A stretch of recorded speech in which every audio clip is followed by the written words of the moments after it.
আমরা Shibuya scramble crossing পার হচ্ছি। সবচেয়ে ফ্যাসিনেটিং একটা জায়গায়, টোকিওতে আসলে এটা অবশ্যই এক্সপিরিয়েন্স করবেন। চারিদিকে মানুষ পার হচ্ছে, অনেক মানুষ, এটার জন্য সবাই ওয়েট করে।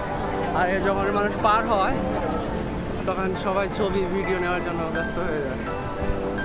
খুবই অসাধারণ একটা বিষয়।